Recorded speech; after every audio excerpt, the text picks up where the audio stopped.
Hi guys, welcome to Diary of a Young Mum. I'm Cindy, your host. Let's talk about it. So today we have a young lady who is a mother of 2 children. She calls her second baby her miracle baby, and in this episode we're going to find out exactly why. She's a business owner, a makeup artist, and also a content creator. Today we have the lovely Shyan Hazel joining us today. Hey. Thank you so much for coming on the show. No problem. So let's get straight into it. So I came across your video on Instagram, and you're speaking about the smear test, and I can't lie, my heart just was. I was just like, I hear about the smear test, but I didn't know that it was so important. Yes. Yeah. So can you get into it? And Sure. So leading up to that, I got married at 23 and I had my first baby. Wait. Sorry. Can I just interrupt you there? Yeah. Did you say married at 23? Yeah. That is so inspiring. Oh, is it? Like, we need more young people getting married at that age. You know, when I say that though, because obviously it's my reality, it's not something that's major to me. But whenever I get the response, I'm like, huh? But to be fair, a lot of my friends and so on, they're obviously just getting married now and stuff like that. But no, I got married at 23. My husband was 24. And then we had our first baby at 20. I was 24, he was 25. Okay.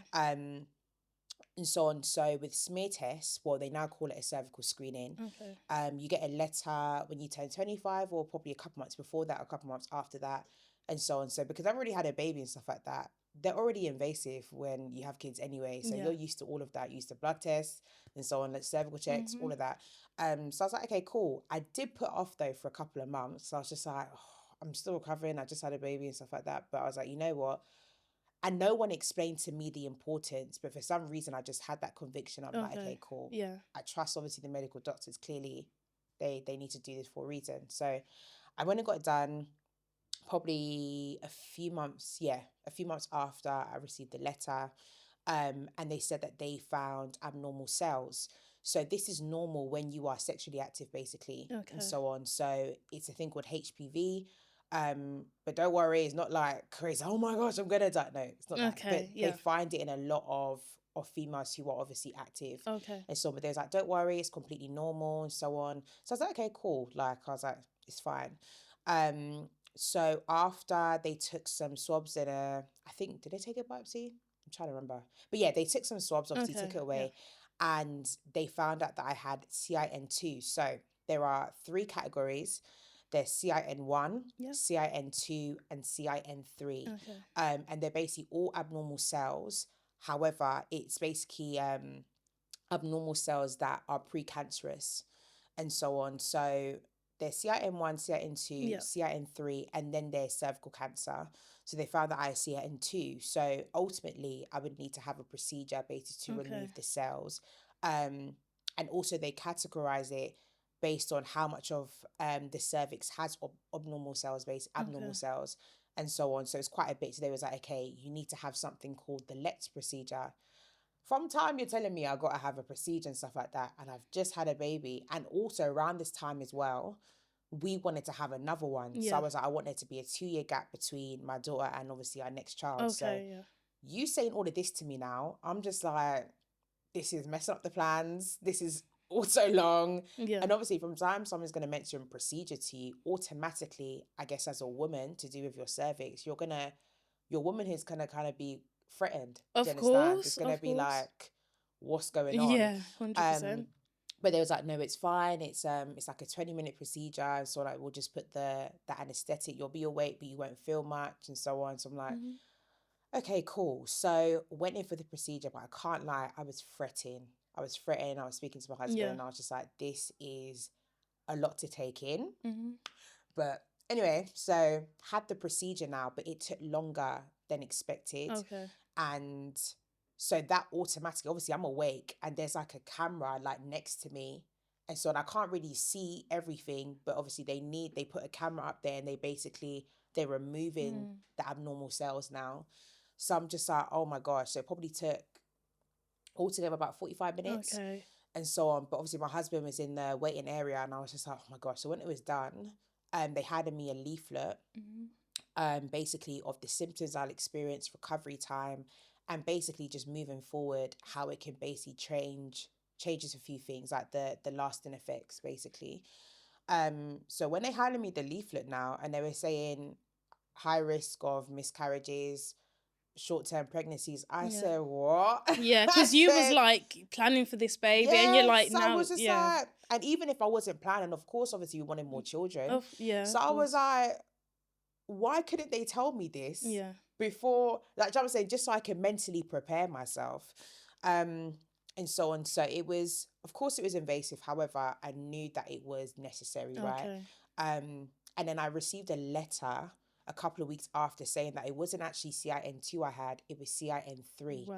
Yeah. Hence why the procedure took a little bit longer Okay. because so basically a lot of my cervix was basically filled with abnormal cells. So they ultimately had to remove a large part of my cervix. Okay. And obviously, you know how pregnancy works Mhm. is that the more you, so like the more weeks you are and so on like that, your cervix has to soften and it gets shorter till Yeah. eventually opens, and then Mhm. dilation can obviously start at 40 weeks. So ultimately, because I have a shorter cervix, this is why they're saying that there's a higher risk basically of miscarriages Yeah. or short-term pregnancies. So ultimately, I'm thinking about that, and I'm thinking about, okay, we need to, we're going to be planning to have another child. I'm thinking, mate, this is not great. But kind of to be short, they're saying that recovery is about 4 to 6 weeks. I recovered in about 3 weeks, and we conceived our child 2 weeks later. Wow. So you just got it cracking. get on You it. just We are married and grown. Yeah. Do you understand? So I was just like, yeah. So when I found out, the thing is, how I found out I was pregnant again, yeah, is I tried to pick up my daughter and I was out of breath. And I was I'm like, thinking, nah. what's going on? I was like, Yeah. nah. Yeah. Because I was saying to her husband, I was like, okay, I've recovered a bit early. Let's just try, and then we'll start trying properly Yeah. the following month. We didn't get to. We literally conceived You on went the straight first. to Yeah. business. Thanks, Nathaniel. Thanks. So you literally, yeah, I took the test and it said I was 3 weeks. So ultimately, when I told like the midwives and stuff like that, obviously you Yeah. have to inform them when you're pregnant. Mhm.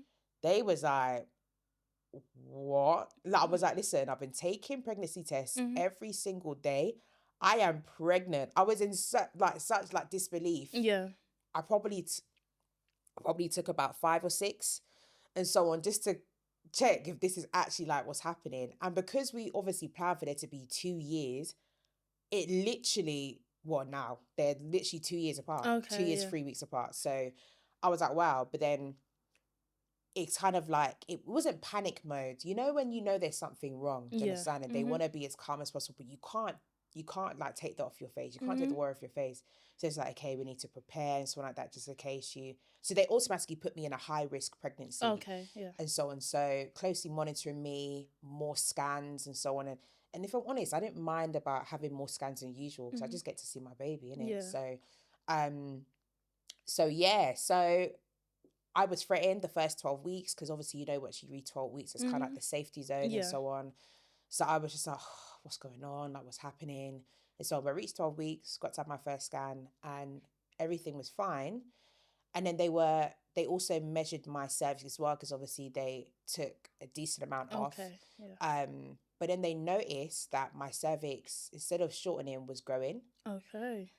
So I was just like, so I remember the midwife looked in the camera, she said 1 second and she ran out. So I was thinking, What is going on? no, Or what to was you cut it story thinking? short, sorry, just to clarify, Yeah. I got a second scan at 20 weeks. Okay. So 12 weeks, they were like, oh yeah, everything's clear, Mhm. baby's fine and so on. And 20 weeks, that's when they checked. So she ran out and then brought a second doctor in, Okay. not midwife, a doctor, Yeah. and just check in. And they was like, oh, sorry, Shyan, or I think they called Mrs. Hazel, or something. Mm. They was just like, your cervix seems to be growing. So I was like, isn't it supposed to be shortening? Yeah. They were just like, yeah, but your cervix is growing. So every time I went in for a scan, my cervix would grow. Okay. Literally, I know it's going to be a bit like, that's not possible. And probably all of these medical doctors are going to be looking at this thing like, that's not possible. It happened for me. That's why I have my Yeah. miracle baby. And for people that don't know, I'm a firm believer in Christ. So we were grounding ourselves in prayer and so on like that, and just trying to stay as optimistic and hopeful as Mhm. possible because this child was promised to us by God. So we was like, okay, if this is gonna happen, then God will make a way. And yeah, every single scan I went for, I probably had 6 more scans than the average pregnant person because obviously high risk. Mm-hmm. And my cervix kept growing by literally few centimeters every time. And I believe that this happened because ultimately, so I can have my child full term, to the point where I think I actually had to pray and I'd be like, God, like my service needs to shorten now because I don't want to be overdue because I was so overdue with my daughter. Oh my Okay. days. How far was you with 10 your... days. Okay. I was just over Was it. you just over it and just like... Mate, and the labor was so long as well. Like it was 36 hours with 24 Wow. hours active labor. Do you understand? So it Yeah. was a lot. I was just like, I don't want to go through that again. So I was hopeful to have a different labor story this time. And that happened. So it came to Josiah's, oh, my son's name is Josiah. Okay. Yeah. Came to the 40th week. On the day it was due, my water broke and I gave birth the following morning. So This was definitely a miracle, yeah, wasn't it? Like, literally. And I got discharged the same day. that So is yeah, amazing. hardly any loss of blood or anything like that. It was a good, I think with 2 pushes he was out. And then yeah, and he's been great. So that's my story, That is basically. amazing. And Yeah. it's so nice to hear. And hopefully, a lot of women will hear this video and just, see the importance of a smear test. Mm, It definitely took my attention when I came across it online. And wow. thank you so much for sharing that. Thank you. So, am I right by saying that if you didn't have that procedure done, you could have potentially had cervical cancer? Yes, yeah. So they were saying that even though they were saying it takes probably up to 10 years to develop cervical cancer, because I had CIN3, the chances basically Yeah. increased.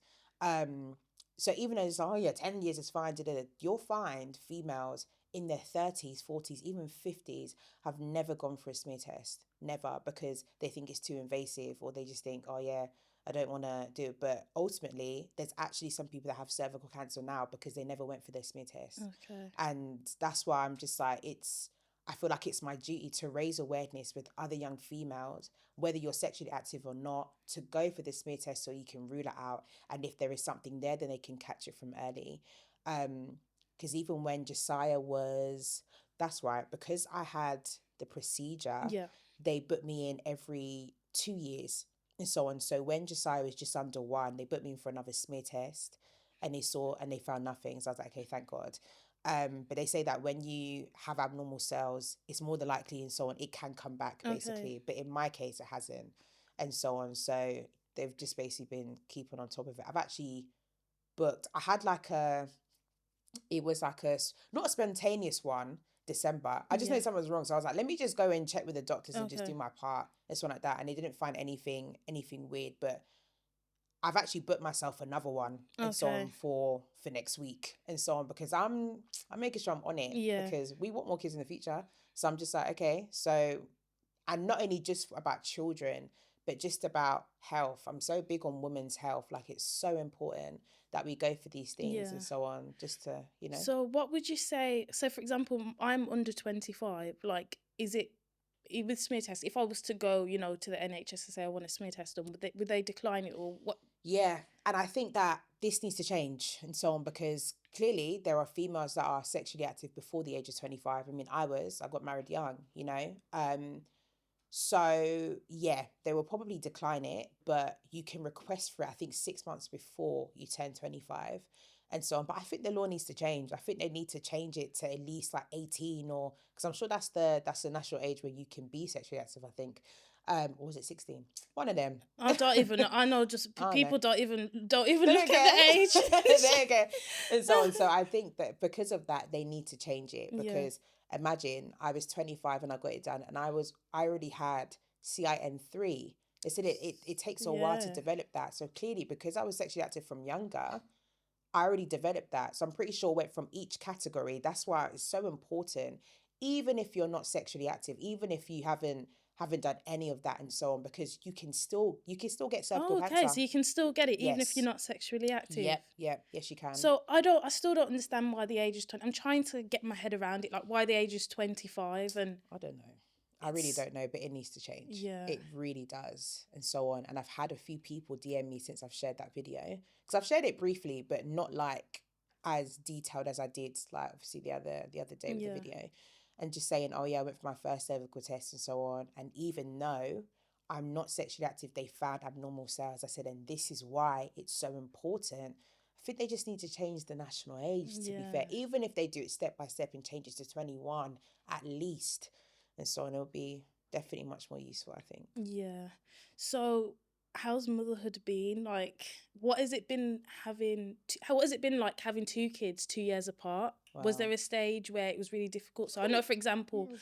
right now, obviously my kids are about a year apart. Wow. So I have a 3-month-old and a 1-year-old. Oh, wow. And Oh, wow. this is Yeah. this is a lot. So I want to know what your experience was. So when baby was first born, was basically 0 months, and you would have had a 2-year-old. Is that correct? Yes. Okay. So So, what was that like? oh my gosh. So literally we celebrated our daughter's second birthday, and 3 weeks later we had our son. And I remember around that time we just moved house as well. Okay. And then I don't know what we think we were doing, but we threw a party for her, a big old party in our new house, Yeah. a week. Like, why did we do? Anyway, we did it for our daughter, innit? Yeah. You do, mothers do a lot of things. You'll be doing We like going out. like I literally say to people like, I will, you know, I want this big christening, I want this, I want that. And people are like, well, the kids don't even know, they don't I even know, but care. it's But just it's like, for me, like yeah. I want it for you. Yeah, That makes sense. exactly. And we do the most and so on Yeah. for our children. But having a baby, and basically a baby, because she was still a bit like a sort of baby, Yeah. it was difficult the first few months, I'll tell you that, or probably like the first year. And because our 2-year-old wasn't in nursery yet, and so on, because we had her 2019, Okay. and then COVID hit. So we literally witnessed her transition from a baby to a toddler and so on. But because I was so used to just having her Yeah. with me, it was a lot for me to now bring her to nursery. Like, do you get what I'm trying to say? COVID, I think COVID just really just turned people's lives upside down. COVID was crazy. It was mad. Yeah.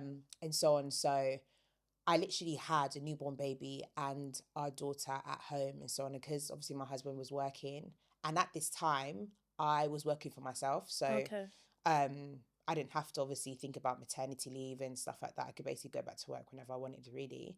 And that's the whole reason why I went into having my own business. Okay. Because of my kids. From the time I was pregnant with Maya, my daughter, I was like, yeah, I can't go into work with other people. That's just my like. So when did you launch it? When did you launch a business? I launched it March 2019. I had Maya July 2019. Okay. Literally. Yeah. So I was about 5-6 months pregnant, I think. Yeah. I was definitely pregnant with my daughter and so on. So I was already in the swing of things, basically, with having Okay. my own business. But it was difficult. Changing two sets of nappies is not for the faint-hearted. It's not. It's crazy. It's not. Buying 2 sets of nappies and wipes every single time. It's so expensive and no one's got time. Oh. And because I was exclusively breastfeeding Josiah as well. Wow, that is amazing. Yeah, and I didn't do that with Maya. And so Okay. because my birth story with Maya, I lost, this is what they don't tell you, yeah? Like, I lost 1 litre of blood with Maya, plus we both caught infection. So that affected my milk supply. Okay. And she didn't latch on until like the 3rd day. So, but they just like, oh yeah, breast is best, like breastfeed, da. And I was just like, but why are you not telling me that? Because she's not getting enough from that. So I had to obviously introduce formula and so on like that. So she was mixed fed and then she stopped taking the breast at 15 weeks. Okay. And then she just took formula. But with Josiah, it was completely different. Literally, he latched on straight away and he was a hungry boy. So having to breastfeed while obviously trying to cater to my daughter's needs and stuff like that, and because they're 2 ages, it's 2 different needs. 100%. So it was, I can't lie, it was a lot. However, what helped is that my daughter was a good sleeper. Okay. Josiah was not, because he was teething. I think his first set of teeth came through at 3 months. Wow. Oh yeah, like we went through it. There's times, we'd be rocking him in the living room. Just like, why is this boy not sleeping? It's because He keeps crying and crying and crying. Was it literally? It was it was it's continuous until you probably hit about 6-7 months and really start to sleep through, and so on. So, but yeah, we put Maya in nursery when he was about 7-8 months, so it helped a bit. So now she was in nursery about 3 times a week. So I was able to not be as stressed basically with the 2 kids, but the first 6 months was insane. I can't even lie. I can imagine it was Yeah. absolutely crazy, because It was. what I'm experiencing now is absolutely crazy. And you've got a 1-year-old and a 3-month. I salute you. I do. Because me, you have to have a grace for that to understand. And I couldn't do that for 2 young ones is a lot, especially when they're both still in nappies. Yes. Literally. Literally. But nursery definitely helped for me. Yes. I was actually quite anxious about putting my son into nursery. I kept booking trials, but I wasn't going to them. I hear it. I was just like, I don't want to leave my child with strangers. I know that you're trained, but I don't care It's a about real all of thing. that. It's I a real don't. thing. But it got to a point, I was like, I need to put you in nursery. It was about 4 weeks before I gave birth to I my hear youngest. I was it. like, I need it. But even now, he has like 2 days, but obviously eventually he'll have Course. more. But it's definitely really helpful. Just to have that time where you can just do what you need to do and also Yeah. spend time with the other baby as well, and kind of get things, because like whilst you've got these two kids which are young, you're trying to do house duties, shopping, this and that. All of that. It's a lot. Even just to have a shower, like you're fighting to have a shower. There's Yeah. always something that someone needs. Listen, if you're a mum, and you ain't showered for the day, no one's judging you. Do you understand? Because we get it. This is why I thank God for my husband, because when he wasn't working, he was just he's such a hands-on dad. Yeah. I find no fault in his fathering. I find no fault in how he takes care of the kids and he does his stuff around the house. He is honestly a godsend. I love my husband, and he's just an amazing father. So at times when I was like, this is too much, he wouldn't even just ask. He'll just take the baby and just go in another room and just do what he needs to do. Do you find like there's times us as mums, like, we're like exhausted and we literally can't move, we can't do this, can't do, especially in the first few months as well, when the baby's first born, when obviously hands on majority of the time, but I found that there's a few times that I was so exhausted I literally couldn't move, couldn't do anything. And then breastfeeding is very draining as well. It sucks out all your energy, and then you might get so busy that you might not even find time to eat when you need to, even if you're still eating. After birth contractions, Listen, it's they a are not real a thing. joke. It's They not. are not a joke. I thought I was gonna die. I'm gonna be honest. I thought I was. It's the worst, but it's when you're breastfeeding your baby. Yeah. So that It's first the few weeks, worst. I said, this is worse than actual contractions. I said, this is mad. But obviously, I didn't realize that was your uterus contracting back to its usual size. That was mad. How was long crazy. would you say it lasted for you? Because mine lasted probably about 3-4 days. Yeah. Oh, really? Yeah. That's a blessing. How long was yours? Mine was probably about 2 weeks. Wow. 2-3 weeks, yeah. And I was just like, but then every time like it would happen, it wouldn't get worse though. It would probably start off like really bad, and then it will gradually get better and so on. But yeah, about 2-3 weeks, man. Yeah, when I was in the hospital, obviously I was getting them immediately afterwards, and I was breastfeeding. I was just like, paracetamol, give me another dose, dose. But I don't even know if the paracetamol was doing anything. Like, no, literally, I feel like, you know what? It's funny because I always say this to people. Like, I feel like paracetamol is like a mental thing. I always think, how can paracetamol fix headaches, tummy aches, fever, this, that? Like, how can one tablet fix so much things? Like, listen, guys, I'm not a professional, okay? I'm not saying it doesn't. I'm just saying, like, this is my opinion. If you like it, you like it. If you don't, then well, that's that. But honestly, I think it's a psychological. Yeah. Oh, I've taken a paracetamol. Yeah, my stomach's gonna feel better now. Yeah. Like, what's your perspective on paracetamol? Sometimes, yeah, I try and firm it. I try and firm the pain. Yeah. And so on.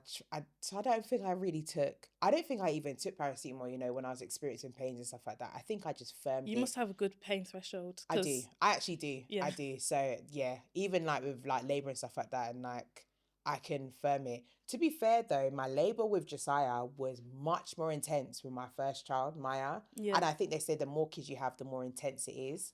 And I heard that, and I was just like, okay. When it hit me, and it was.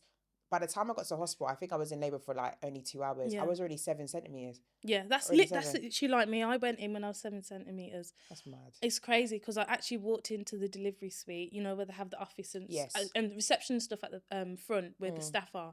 And I'm like, I'm in labor. Please, like, get me in a room. I'm in labor. She said, we need to see first if you're in labor. Like, if you ever knew how annoyed I knew I was in labor. Like, there was no way I wasn't in labor. Right. Cool. So they've brought me in the room, and then they've done, what is it called now? They've done the sweep. Yeah. They've done the sweep. And is that to break your waters, or your waters already broken? So my waters wasn't broken, but I was like 7 centimeters dilated. Yeah. So they've done the sweep, and then she's just like left the room. So now I'm thinking, right, okay, I'm in so much pain right now. Just bring me the gas and air. I know that I'm in labour, but why has she not said anything to me? Then she's come into the room and she's doing something else. I can't remember what she was doing. I was like, oh, am I in labour? She goes, yeah, honey, 7 centimeters. I'm like, how did you not tell me? Though. There's no matter like, this of is crazy. urgency. Like, I could literally have the baby at 8. Like, this is crazy.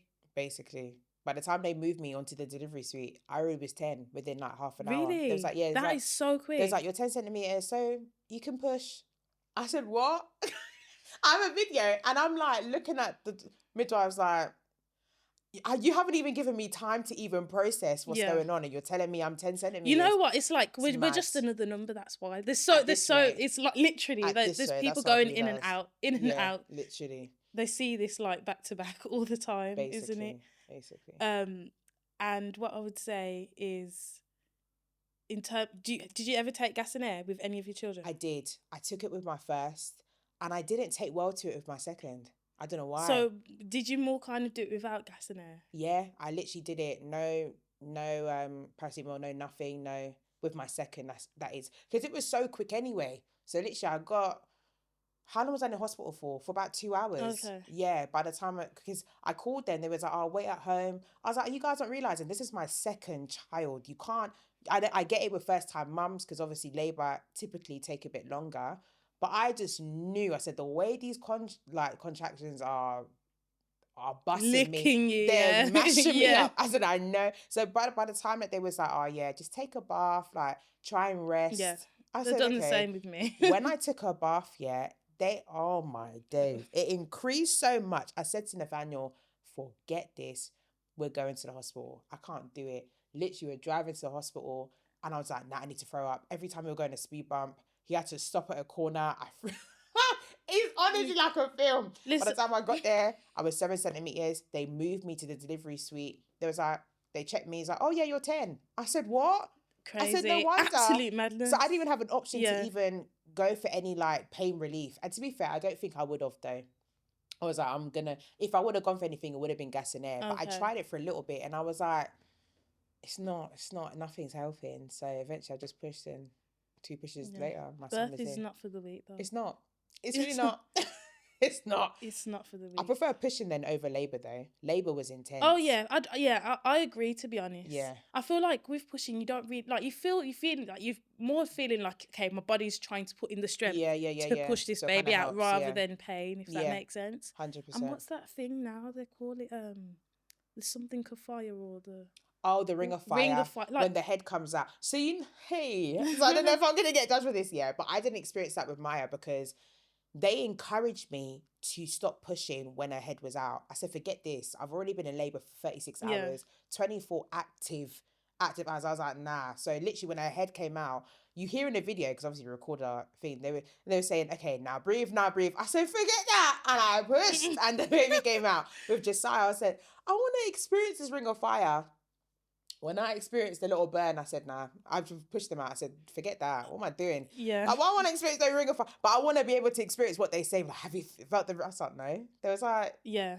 Yeah, just... You know, it's crazy because It's mad. I remember being told with both of my babies, like, stop pushing. I'm like, stop pushing. Yeah. Like, the baby's right there. Like, the baby is literally right there. You know, when you feel like you need to... Right. You need to just, They like, want you let to the pace baby yourself, out. But at the end of the day, you know what I've learned, in this life, especially with labour, you know what your body needs. You know what you can feel as well, right. don't you? And you listen to your body at the end of the day. I know they read, they go by the book and they are professionals and so on like that. But ultimately, I just got to think, if I didn't make certain decisions, I probably would have pushed out my son at home.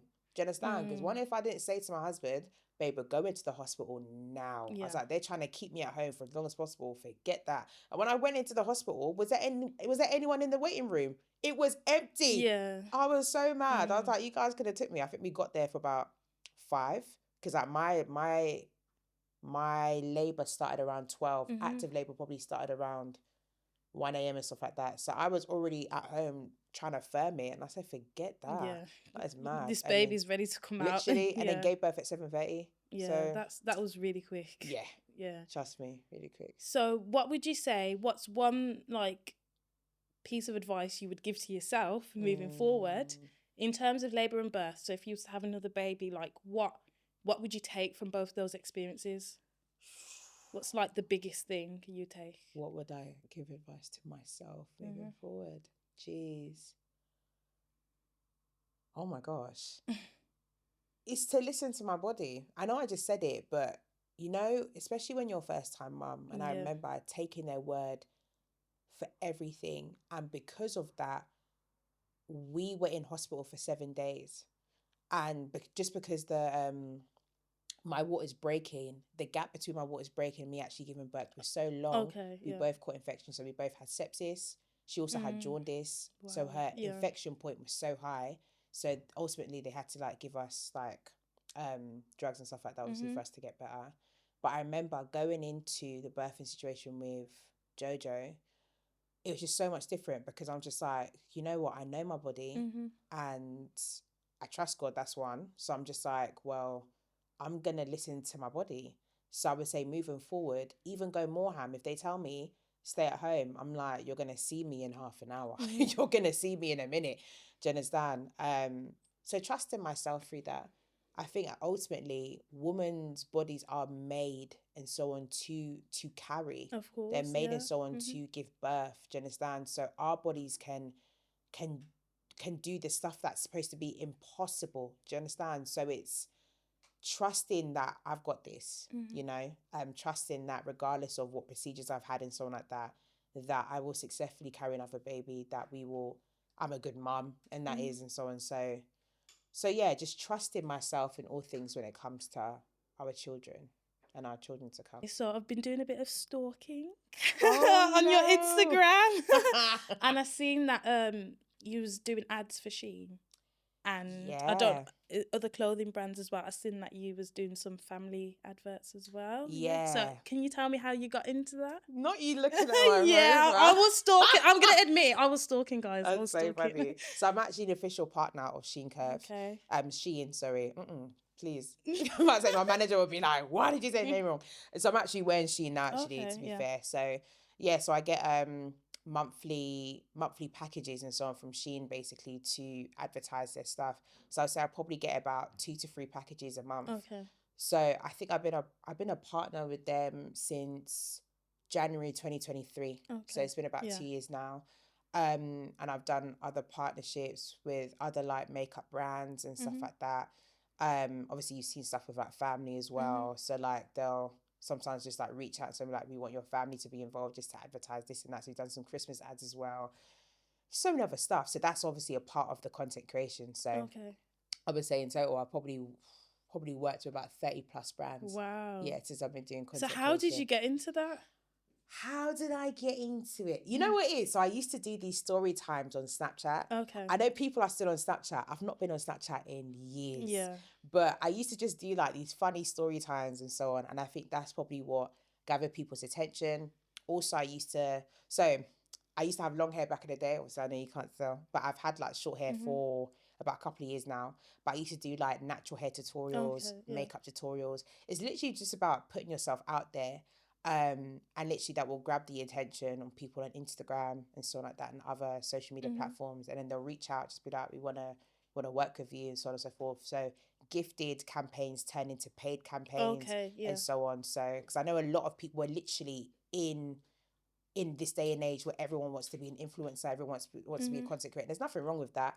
However, there's always a science behind it. You can't Okay. just go in and just Oh start yeah, earning money boom, just right, like, cool. Yeah, I'm gonna be earning nah, this one. Yeah. it don't work like Yeah. that. As much as we would like it to, but I realize it's a very fast generation. They want things quick, but you really got to work at it and just because all it takes is one video, you know, and that was it for me. I think I posted like a makeup tutorial, and back then I think I got like 40,000 views, and that was a lot of views back then. Okay, So yeah. this is like 2017, and from there, that's when a lot of brands started reaching out to me and so on, and yeah, so it's been ongoing really. So in terms of like your videos and stuff, did you learn the editing yourself, Yeah. or and so how did you teach Yeah. yourself Well, to that? be fair, my husband. Yeah. Okay, so I used to have a YouTube channel where I still have it. I just haven't Okay. posted in it for years. Yeah. Please don't touch me up. Okay? They're old.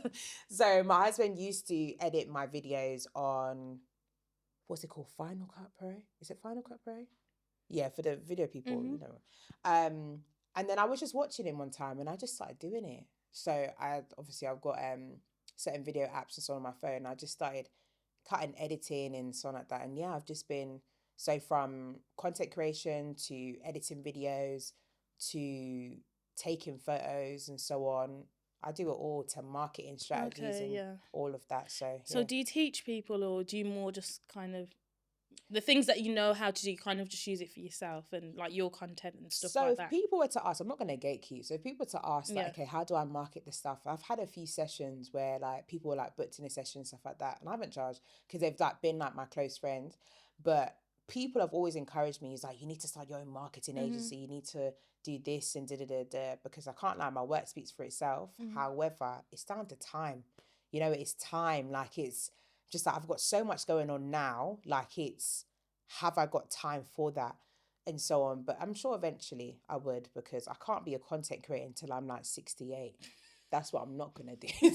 I know that's some people's bag, and I see some older content creators Listen, and they're I see sick. them on TikTok. They're the Oh ones yeah, that they've got the most views. yeah, they're wicked. They're like, But me, no, it's not no. happening. By then I would have been retired and Yeah. rested. Do you understand? So I'm sure eventually I'll get into like teaching and stuff like that. But I do teach makeup and so Okay. on. So I do the one-to-one lessons and stuff like that. So can you tell me a Yeah. bit more about your one-to-one lessons? Yeah, so I actually had a group masterclass last year, March. It was actually in this building, you know. Oh. It's like there's a salon downstairs and so on that my Okay, friend yeah. owns and so on. So I did a group masterclass Yeah. there and so on, where basically I did like a live demonstration on a model and basically just told them the tips and so on and tricks and how to do makeup, how to have your makeup last and so on like that, just different product recommendations and whatnot. And I was gonna do another one again this year.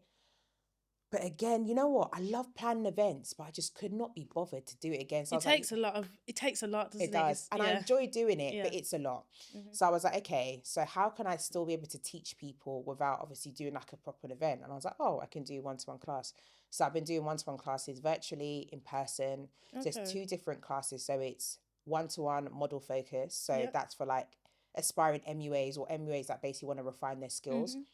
And the other one is basically for people who want to perfect their own makeup skills, basically. Yeah. So I've been doing that, really. So it's been really good. Okay. So my question to you is, so I'm aware you have a son and a daughter, is that correct? Okay. Yeah. So in terms of your daughter, I know she's still very young now, but what would your rules be? Like, I know your husband's not here. Yeah, so you guys could discuss it together. Yeah. But what would your rules be in terms of social media? As a social media influencer yourself, what age would you allow your daughter to start using social media? And is there certain things you wouldn't want her to do on social media? Like, what would your rules be? The craziest thing is, yeah, our daughter, since the top of this year, well, she's 5 now, she's going to be 6 in July. She was saying she wants to create a YouTube channel. Yeah. And I'm just like, and you know what? We haven't said no. We're just like, okay, but we're 10 now. We're just like, you know what? That requires work. So it's like, so think of a logo, think of like, da-da-da. And she's been working at it, which has been really nice. Yeah. But I know also that involves social media, and it's crazy because myself and my husband have actually not discussed this. Okay. But social media can be so cruel. It can be so cool. And the heart that my daughter has is so soft and it's so loving and so caring. I know that if she gets into that and so on, she won't understand why people are being so mean, even though she may not be doing anything wrong. Because you know, people always have opinions, of course. right? There's always going to be those negative people, isn't there? Always. Yeah. So in terms of her actually just being on social media in general, jeez, man, you have people as young as 9 on social media nowadays. And I'm hoping my husband agrees when he watches this. I'm thinking probably around 12. Okay. 12 maybe. I know that may not be possible because I know a few years from now, and maybe 4-year-olds on social media, God forbid, but you know, like, and the things that she can encourage, if she wants to do makeup, my gosh, she's already shown interest and so on like that, but she knows it's work for mummy. Okay. But she wants to do makeup, that's fine. She wants to do hair, that's fine. And she wants to do story times because she's good at selling stories. Like, she can do that and so on. But obviously, within like age appropriate stuff, there's gonna be so someone be like, yeah, no, you definitely can't do that until you're a certain age, or until you're at the age where you can make decisions for yourself. Okay, yeah. Which I believe is at the age of 18. Okay, yeah. New gen parents, don't shoot me. I'm old school, but anyway. But yeah, so I would actually have to talk to my husband about, because it's crazy you said that, because we actually have to have the conversation, considering she wants to do her own YouTube channel soon. So we'll definitely look into it. Definitely. Yeah. So okay, this is another question. You may need to console your husband for this as well. All right. Let's just pretend he's here next to you. Hey. So, in terms of monitoring your children's social media, and let's use your daughter as an example. Okay. What age would you stop monitoring it? if she was to start social media? If she was to start, I think I would probably stop probably at 16, 17, I Okay. think. Yeah, because you know what? Us as parents, we have to accept the fact that our children are going to get older. They're going to be making decisions for ourselves. And sometimes the decisions that they make may not necessarily be a reflection of your parenting, but just because they're just trying to find themselves. So if I'm always sheltering her and my son when they get to that age, they're not going to be able to experience life for themselves, or they're going to probably come across something, and you have to trust that they're going to make that decision for themselves to be like, okay, I shouldn't be watching this, or I shouldn't be interacting with this person, and so on and so forth. I would say probably at that age, because I remember, like, I think I was actually seeing Nathaniel at this point, which is my now husband. And we met at 16. I started seeing him at like 17, 18, I think. Or was I 19? It was a long time ago. I've been with him for a while, but I remember I was going, because at the time I was living in London and he was in Wolverhampton. Yeah. And I remember I was going to West Midlands and not telling my parents. So this was like a long distance relationship. Yeah, it was a long distance for like a year. Oh, okay, and you were sneaking out, basically. I was saying, yeah, I'm going out, but I wouldn't tell them where I was going. Sorry, Okay, Mum and Dad. yeah. We're married now, it's fine. And I remember my dad saying to me, because I think I just turned 18, and he was just like, you know what, Shai, you're 18, you're now an adult, so we can only advise you what to do. We can't tell you what to do. And that's where my perspective changed in a lot of things. And then that's when I started to be very open with my parents concerning the things that I was doing, or the places I was going and stuff like that. And I feel like that's where trust is built, because you often see your children rebel when you're so strict on them. It's not always the case, but you'll see that. And I want to, especially with my husband as well, we want to build up an environment so where our children trust us. Do you understand? Can speak openly, Yeah, basically. definitely. Yeah. Obviously, we're not your brethren, but you can talk to us, do you know what I'm saying, about everything without being judged, but also advise. So yeah, so I would say monitoring 16, 17, I think. It could change. You know, I need to talk to Nat about that. I feel like as well, in terms of parenting, obviously I've only experienced, my baby so far, and they're still very young, but I feel like it really depends on the child as well. I feel like that can be a thing. 100%. So for example, let's talk about daughters, for example.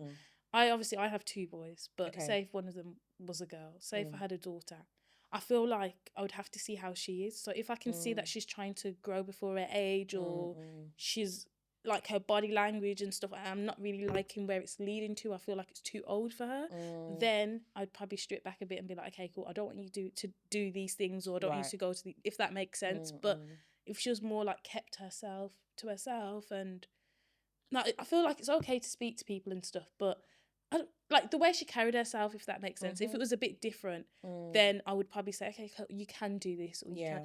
Like, I feel like that's how I would parent. But again, yeah, I feel like it depends on the individual child, doesn't it? Like my daughter she's definitely an age appropriate child, meaning that she definitely acts like a 5-year-old, and she's like in the princess stage, and she wants to be a superhero, and she's maintained that innocence, I thank God, even despite the things that are around her, or foolishness her friends may come up with, and she tells us. But anyway, I'm not judging. What I'm saying is that she is still very much our little girl. Okay. And she's not gone before, or if she's asked question, we just say, you know what, you don't have to worry about that right now. She understands that. So I would say that her emotional intelligence is definitely advanced, actually, for a 5-year-old, but she still maintains that innocence. She's still very much just like, she wants a princess dress, or she just wants, she's such a girly girl. Okay, and I love that. Yeah. She's a girl's girl. She's so caring, and she's so like emotional, but she's so within her feelings and so on. And she's just a sweet girl. Whenever people come across Maya, they're just like, oh, she was so sweet to me. And she used to call everyone her best friend, and they used to really take that literally. I'm just like, don't take that literally. It's just my daughter, just be nice. But she's just really a pleasant child. And our boy is so boisterous, but he's affectionate. Okay. He reminds me of my husband. Okay, yeah. So he's literally like a copied. Basically, if you see them, which I'm look sure like you twins. have, they look like my husband. They don't look like me, but we move. At least no one can deny my baby father. Yeah. All right. But yeah, but they're like, my daughter's like me, and my son's like of Yeah. course, and so on. But they're both very emotionally, what's the words? They're just aware. Okay. They're Yeah. aware, which I'm really grateful for. They're 5 and 3, and you don't really see that and so like that. Or if something that they done wrong, and then we explain that to them, they get it. So do you think that's something that you and your husband have installed in them? 100%. Okay. We have to be. I mean, I thank God for our parents, like, so my parents and Nat's parents and Mhm. so on. But there's certain things you would take from our parents, and there's certain things like, you know what, when we have our own children, we won't do that. Mhm. And there's nothing against their parenting skills. It's just like we're now developing our own basic environment, our own like our way of parenting, Yeah.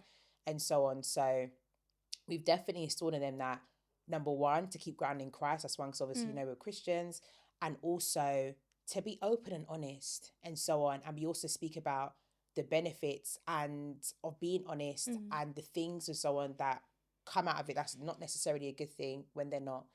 And I think that's so important to instill in them like from young. But eventually there will come a point where they have to make decisions on their own, which again obviously goes back into the social media stuff and the things they choose to indulge in and so on like that. And so on, they'll make those decisions, but we trust that they will be Actually, I don't have no doubts. They're going to be responsible adults, and they're going to be great parents. Oh, soon. Not my baby's being a parent. Oh my gosh. You still got a long way to go. So let me not rewind. Let me not even think Time about that goes right quick now. though, doesn't it? No, it does. It does. But mine's just like, when I turn 6, I'm like, huh? I'm like, oh my gosh, yeah. You was literally just born the other day. Legit. Like, she's Yeah. going to be 6 in July, and it's absolutely insane. But I thank God. I Yeah. thank God for our kids. They're great. So, last question for you. Okay. What is your perspective on like crop tops and stuff, and No. like Sorry, I said no before you even finished the question. Sorry, carry on, please. So you might go into next TK Maxx River Island and you see these little crop tops or these little shorts. We might as well call them batty riders. At this rate. Yeah, for 7-year-olds, 6-year-olds, 10-year. Like, what's your perspective on that? When do you think they can start wearing those things? Or firstly, certainly not. They shouldn't even be selling them to even children as young as 9, 10. When I see it in Matalan and stuff like that and all these other shops, I'm just like what? I just feel like our children are being overly sexualized and being exposed to that side of the world that they shouldn't be. That's why I'm just like, I'm thankful that my daughter and even my son still has maintained that innocence and so on, even though being exposed to this foolishness, I call it foolishness, when they can start wearing crop tops and stuff, I'm gonna say 18. I don't care what people think. I'm old school, and if that's old school, then so be it. At the end of the day, but I think for them to be advertising clothes like that for younger children is unacceptable. But then you see certain stuff nowadays is literally being pushed in their faces.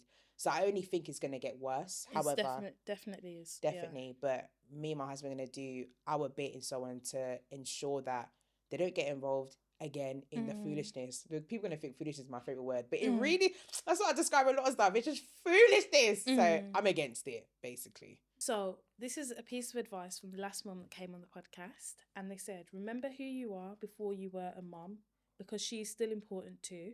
Don't ever doubt yourself, your own power and abilities to succeed, because you were made on purpose. That's Yeah. I need that. Yeah. I need to get. Sometimes Yeah. people feel like, why am I here? Like, I'm not saying everyone feels like that, but sometimes people have those thoughts, or like if they're going through something or whatever, or what's especially the point in of postpartum this as well. Yeah, I get that. What's the point of this? So that was really nice. That was really nice. It says, and remember, whatever you aren't changing, you are choosing. This is from Talisa. Okay. Aquita. Thanks, Talisa. Love that. Thank you. So I'm going to hand over this diary to you, and I'd like you to write a piece of advice to the next mum that comes on this podcast. Pressure, because she did a few lines. I may just do one line and just... Okay.